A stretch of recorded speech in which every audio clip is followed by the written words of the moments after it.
Hey everyone, Chu here, and I just want to give a kind of like a beginner tutorial guide of the city of Final Fantasy.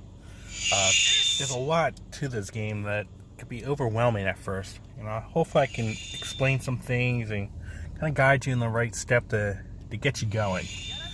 Uh, First, just a side note, if you click on this gear here, a couple of things you might want to consider. The user data. You see the portrait of the character? That's going to be the support character you'll be if someone decides to select you in combat, and they have you on follow. So you can equip the character to your liking. Usually, whatever your best character is, or someone that, if you have a friend that plays that might need a certain character for a particular fight, you can set it up. You can also change the edit message. You can even change your player name from here as well. So, I think, no, not here. I think another thing you want to know about is the combat symbol up right next to your name. No, where is it? I can't find it. Oh, here we go. I was right before. So in the gear, there's a batch download section. I recommend doing this under Wi-Fi connection. And if you don't plan on using your phone for a little bit, you can update the game fully through this method. That way, it doesn't have to go through a long loading process to install new stuff for every new thing you do. So, periodically check up on that to keep it up to date. Speeds the game up a lot faster. So, you have some characters. Trying to figure out, alright, how do I get character levels and what's with these crystals and so forth. So, the character levels is one thing, like most RPGs, you get more stats and they become a little bit stronger. But the crystals themselves actually plays a huge factor into the character development. So every day, if you go under the quests and under events, you can see all the active events going on. And then every day, there's a different colored crystal that's open for the entire day that you can farm as much as you like. They also will provide a lot of experience and crystals of that color.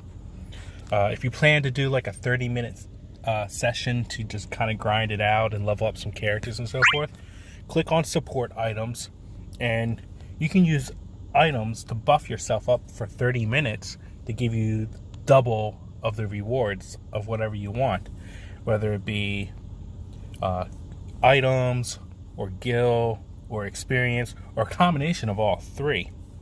I like the combination of all three with the relic of all knowledge. I will use that during my sessions if I have 30 minutes of free time. I have nothing else better to do. If you don't have any in stock, you can go to the item shop and you can purchase one for 120 gems. No big deal. Same for the other stuff. If you only want just experience or just items, they're a little bit cheaper. You can go that route too. So you pop that on and boom, go grind it out for 30 minutes. The ones that are locked, you can unlock them if you have a cycle quest key. They're given out dailies. You can also get them from the Dissidia token exchange. Right here with the letter purple D here. You can purchase them there. But I want to recommend spending them there. I'm trying to find... Wait, maybe they're not there anymore. They used to be. Oh yeah, here they are. All the way at the bottom. So... But I would be saving up for these power stones because they're going to be very important in terms of leveling up your weapons. And you're probably wondering, all right, what kind of weapons, what kind of characters should I go with? For starting out, my recommendation is if we go to quests here, if you have the Lost chapters unlocked, I will go to Castles in the Sky, and you can get this character. All the Lost chapters, you can get these characters, and it doesn't require much training or a high level of characters to make it by. You can probably even make it by with just a powerful friend unit. But if you make it to, usually by the second character cutscene,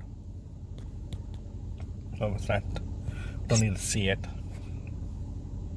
I think it's back this way.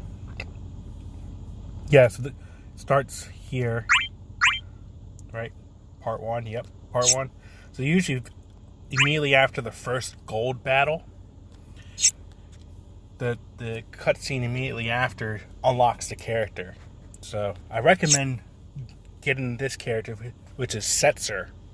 And why do I say Setzer? Few things. Once you level him up, let's go to his character. And especially in crystal strength, he's going to require, coincidentally, the purple crystals. And as you level his crystal strength up, he learns new passive abilities and status increases. And in doing these crystal dailies, you can level up anyone to level 50 in both character level and crystal level. You might notice that some people are at level 60 in both character and crystal level. If you're wondering how that works, as we see here, crystal strength level 50, you learn that passive, but at level 51, you get plus 10 to your level cap. But it requires a new kind of crystal. You see 5 of those? Those are what they call the high crystals, which are really tough to acquire. But you may have some for being a new player. I'm not quite sure if they give a bunch out or not, but you get them through daily logins. And a big thing is doing co-op events, especially with more players. If you can get a full party of 3 players, you get bonus tokens that you can trade those tokens in for crystals. And that's like a big thing to get, the high crystals. Because for Setzer, one of his abilities is called Freeze Joker, which reduces the brave of all the enemies. But at 55, he learns an extension of that ability. So it increases damage boost. It does even more brave damage. But the best part is, additional HP attack is triggered after using it, and the damage is split among all the targets that you hit. So he's going to be a good starter character to just kill everyone really quick, to grind out experience. You can level up 2 characters at a time just using Setzer and spamming Freeze Joker. You're probably wondering, well, I need a weapon for him certainly to do that, right? Yes, you do. And this is where I would recommend you go. You go to Token Exchange, and you may have some power tokens. If you have 10 of them, I will get Setzer's weapon, the one that costs 10. Where is it? The Death Turret. This is a gold weapon that will buff up Freeze Joker for Setzer, which is really important to make Setzer do more damage. And when you have that gold weapon, you can level it up through enhancements. If you're not aware of this already, you can select the weapon and then fuse it with other weapons that you are not using. Never fuse a gold weapon If you don't have a use for that gold weapon, sell gold weapons, because selling them will give you an item called the Power Stones. And with 4 Power Stones, you can upgrade a gold weapon to the next. You can limit break it, which will increase the level cap. If you see on the judgments here, it says 5-star, and then to the right there's those 3 color orbs. Since there's 3 color orbs lit, I have limit break the weapon 3 times, which means I'm at the max level potential of that weapon. So the max level of a gold weapon is 35, and that's what you want. And then once you enhance it all the way to level 35, they become this shiny blue color, which is amazing. They give you a big boost of stats, and usually give you an extra passive with it equipped. So that's what I would do in terms of starting out, because you would just want to get someone who can just take out trash mobs to help you grind things a lot faster, and it's going to make life a lot easier for you if you can do that. It's going to take a little bit of time, but I definitely would recommend doing it. I'll show you an example of a team that I have that can damage all the enemies at once.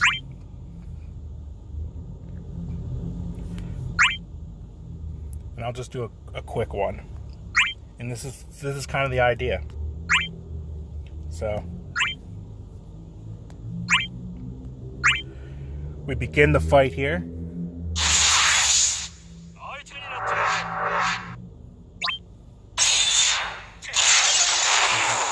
Just go to town with your ability that attacks everything.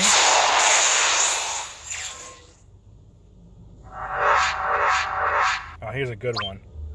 I'm not going to kill him with this guy, because he can't kill everything at once. But he certainly can. And that's what Setsu's going to be able to do when you level him up. And he's pretty cheap to get to that point compared to some other people. So that's my recommendation.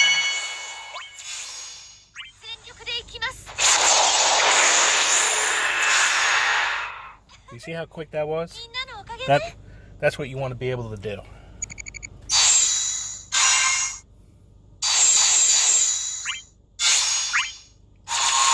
And then you get crystals and all that good stuff. So hopefully that's pretty much a quick rundown to get you started. There's a lot more to this game than just, burning trash mobs really quickly. There's a lot of strategy and a lot of equipment to get and so forth. But try to level up. Try to get Setzer unlocked. Level him up. Focus on him. And I would definitely try to get that Death Turret if you can acquire it. And I hope this helps.